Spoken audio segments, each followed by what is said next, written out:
Magic Man, Tarver, good to what's see up? you. Anywhere Always, we see, anywhere. always. Las Vegas, New York, You know Tampa. I gotta show up. Always showing love to show Fight up. Hub, man. Yeah. I'm very happy to see you, first of all. Nice to see you. We'll talk about this fight real quick. We got a lot to talk about, Yes, and the sir. most important thing is that next weekend coming up. I got it. Go As ahead. always, fans love it, Yeah, showing yeah, support yeah. and loving you, right, Tarver? Crawford Madrimov, big fight. Big fight.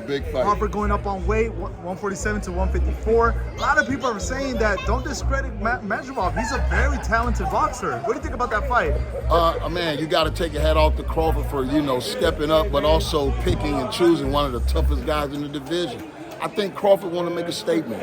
I mean, when you look at this guy's frame, it looks like he's just a few pounds from a Canelo build. You feel me? With his frame. So, but he's going to be a strong guy. His arms are long, from what I see on tape. And then his just the way he fights. It's not real rhythm there, but he just go left-handed, right-handed. He ambidextrous. He got power in both hands. I think one thing he has is power, but I believe Terrence just has so many things in his bag. You know what I'm saying? But I think he's going to have to fight off his talent. Yeah. Let his talent lead him. Don't go in there trying to bang with a banger. You know what I mean? So as long as he can deploy a good defensive strategy, make sure he don't take no unnecessary shots, I think he can control him because he's not that fast. He's not that quick. He's not that fast. He's a little plodding almost. So Crawford should have the speed on him.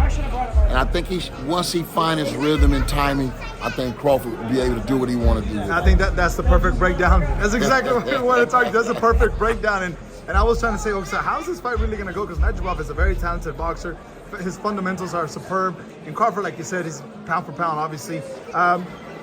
Provided that he wins this fight, I'm hearing, and there's a lot of talks that he will fight Canelo possibly in February. There's a very big talks about it. And let's just say that fight does go down come February. How do you see the fight? Is it a necessary fight more for Canelo than Crawford or vice versa? What do you think? I think for both it's a legacy fight, man. I think these are two of the most respected fighters in the game when you talk about Crawford and Canelo. And then the two most talented, two of the biggest talents in the game. So they both have had the pound for pound title. You feel me? It's just one of those match made in heaven, man. When you talk about ability, skill set, determination, you feel me? Pride, all of that. These are two prideful champions. So I think it's the biggest fight to be made in boxing just for the audience, the spectators. Canelo has said something, and critics on social media and everywhere saying that if he beats him, he was supposed to beat him. Canelo loses, he has everything to lose. Crawford, he loses, he doesn't really lose much because he's going up on weight, like three weight classes. He has more to gain than nothing to lose, how they say. So what do you think about those comments that people have made towards Canelo? Because we always want to see the Benavidez fight. Well, when those two guys get together, you can say what you want. You feel me? They're going to rise to the occasion. Both guys are going to push, and the best fighter going to win. But now, only thing I can think about is Madrimov. We're thinking now his power, his strength. Imagine if it was Canelo.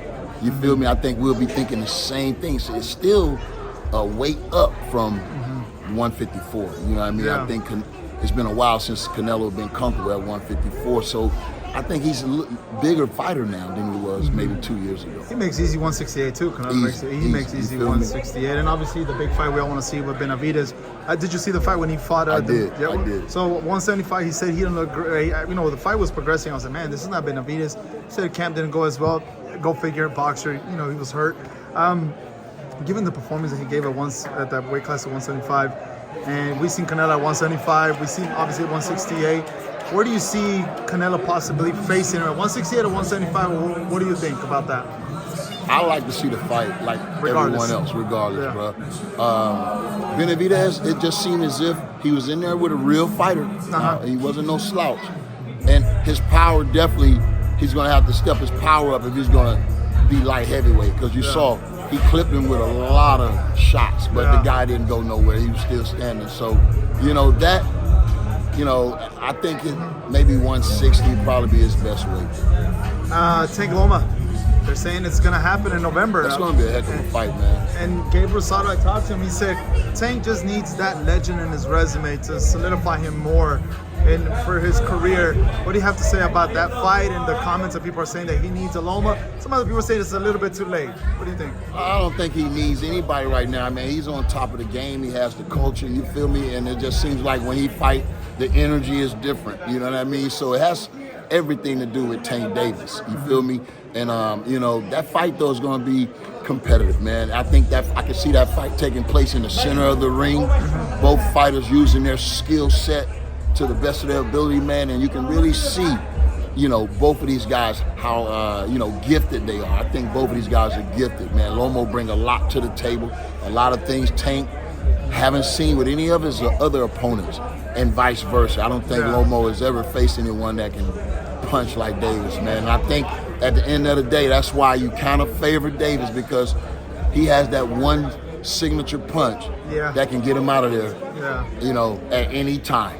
It's a 50-50 fight. Like, it's literally split draw down the middle. That depends on who you ask. Well, that's what I think. It's a 50-50 fight, but I would say I would favor a little bit more Tank, just because I guess he's the younger, I can't say, but, you know, Loma, he's done so much in his career. It's like, does he really need this fight? Does he need to continue this fight? You know, even reading the comments on social media, but it's going to be an interesting fight coming November.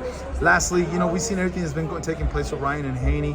You know, both have said that they'll face each other in about a year when they come back. Ryan from suspension, Haney, what everything that he went through. What do you have to say about the whole situation that went down between both of them? Unfortunate. It was a beautiful fight. The build up, the hype, everything centered around it, and then it was the aftermath. You know what I mean? So they got to do it again, but this time do it where the playing field is level, man, and let's really see who's the best fight out of those young superstars. You know what I mean? They deserve each other, and do it the right way, and see who hand get raised. I mean, I'll definitely pay to see that fight. Yeah, the rematch, right? Sure. Everybody would like to see that. Sure. Magic Man, it's always a pleasure to talk to you. Always good to hear you. I'm going to tell everybody, it's like symphony to my ears. It's thank just you, man. great I to hear you. appreciate it. Man, thank you so much. Looking forward to speaking with you. Thank you for always taking the time with Fight Hub TV. All right. Thank you.